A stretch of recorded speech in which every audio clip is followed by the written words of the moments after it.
有半天的门诊啊，结束工作以后啊，把日常的这些耳内镜操作的记录拿出来和大家再分享一下啊。今天的呢是主题是中耳胆脂瘤啊，这个前面几个是一个中耳胆脂瘤手术以后的啊，定期的这个手术腔隙啊，我们叫术腔的清理。这个有一点类似于外耳道胆脂瘤的这种处理的方式，也需要是终身的定期复查啊。这种是叫开放式的中耳胆脂瘤手术。中耳胆脂瘤手术根据它的操作模式啊有两种，一个是开放式，还有一个闭合式啊，就是保持外耳道后壁的完整。那开放式的话，就是之前说过啊，把这个一室一厅或者两室一厅整个打通啊，成为一个大通铺的这种感觉啊。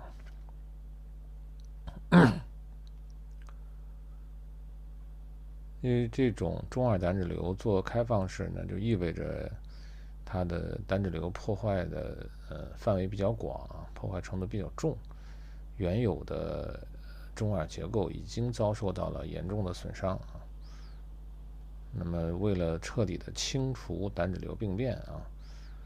同时就把中耳的结构基本上就牺牲了，这是一个取舍。因为胆脂瘤的严重的胆脂瘤组织啊，会往脑组织啊，或者是像面神经这些区域侵犯啊，破坏。所以说这个开放式手术呢是一个类似于像身体其他组织恶性肿瘤清除的这么一个手术原则，那就是把肿瘤切除，为了保证彻底清理，会连带一部分原有的结构啊拿掉。这个就是开放式手术啊。当然就是说所谓的闭合式手术啊，那就是在这个基础之上改良，单把胆脂瘤组织清除以后啊，保留或者是说重建一部分原有的这个中耳的结构。两个各有优缺点吧，这个其实我感觉它不应该是以什么手术先进或者是落后这种观点来区分，因为我们有一部分医生就是包括一些资历非常老前辈啊，就认为你开放式是一个落后的技术啊，因为开放式这个手术最早出现的时间很久啊，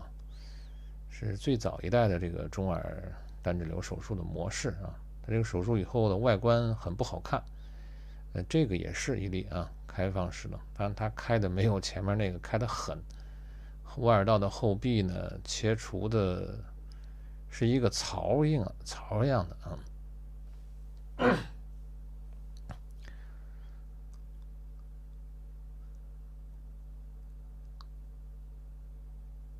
就是开放式手术的手术的后的这个区域啊，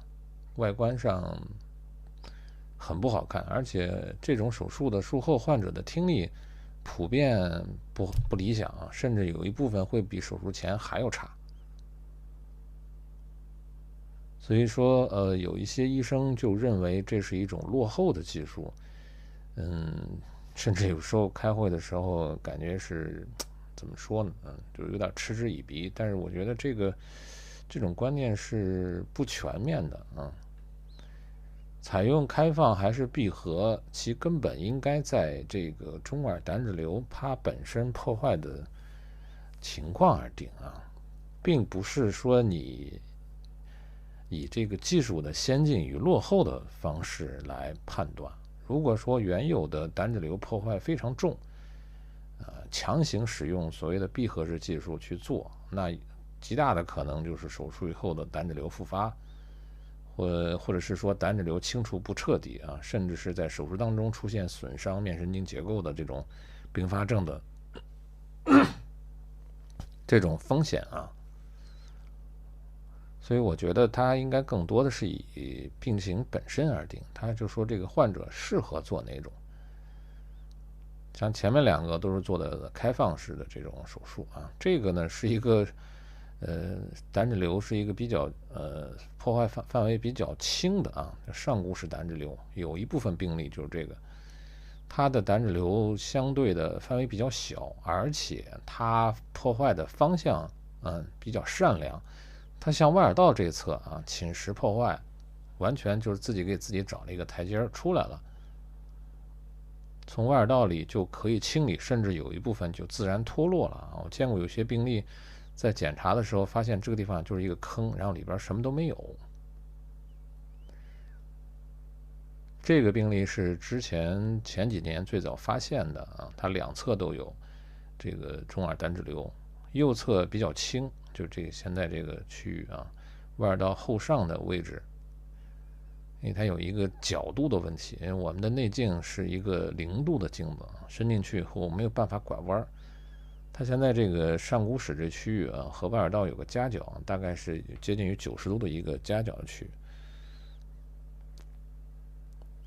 这个位置范围比较小啊，没有脑组织和面神经侵犯的风险。另外，跟外耳道直接相通，那这种情况就可以暂时不动，甚至不去动它。甚至连闭合式手术都可以不做，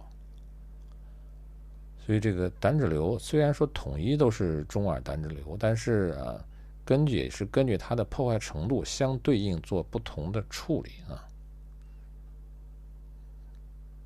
不是说所有的病例上来都做开放或者都做闭合，那有一些轻微像这种病例就可以继续门诊定期观察就行了。虽然说操作呢有一点难度。不是特别的容易，你说如果没有内镜，这个区域是靠肉眼是根本清理不到的。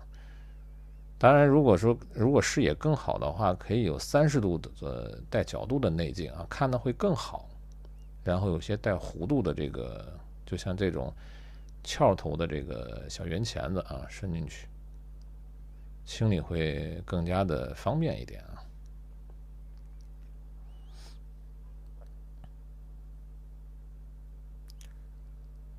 好，这是第3个是一个比较轻微的上骨室胆脂瘤，中耳胆脂瘤当中的一个比较善良的类型啊。这个中耳胆脂瘤病变千差万别啊，有一些很凶险的啊，直接就会危及生命。所以为什么说开放式这个存在是有合理性的？那有一些病变已经都破坏脑组织了，这个已经贴到面神经附近了，你强行的去保留做闭合，这个对患者来讲，日后也是带来了很大的这种隐患啊，这个也是要区分的。病变范围合适可以做这种闭合，那有些甚至范围轻的可以定期观察啊，这个根据具体情况具体分析，这个不能一概而论啊。好，最后收尾是2个比较清新一点的这个外耳道的普通的丁宁栓塞啊，第一个是没有做任何的前期的准备啊，比较干燥的丁宁块直接就清理掉了。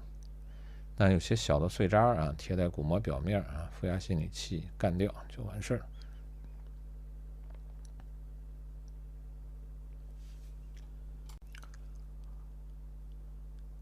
最后一个是一个前期点过药的，这来之前他们自己在家里看到了有丁宁块，然后就自己自作主张点了药浸泡，点就已经点了吧，但是跟他讲明尽量不要自己轻易的去对外耳道做一些处理。你可以看现在这种简易的内镜可以看通过网上跟医生咨询，或者你知道是不是要找医生看大概心里有个数。但你如果说自己做操作，这个不确定因为像这个病例，他得亏鼓膜是好的没有穿孔这人自己在家里前期弄过这些区域挖耳勺子抠出过一些陈旧的血痂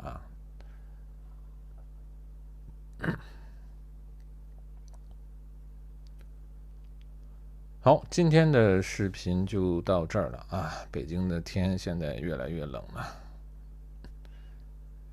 在这个丁宁的这一层下面啊，有一些陈旧的这个淤青淤血啊，以前自己老人拿挖耳勺子捅过。好，谢谢大家收看，我们周四再见。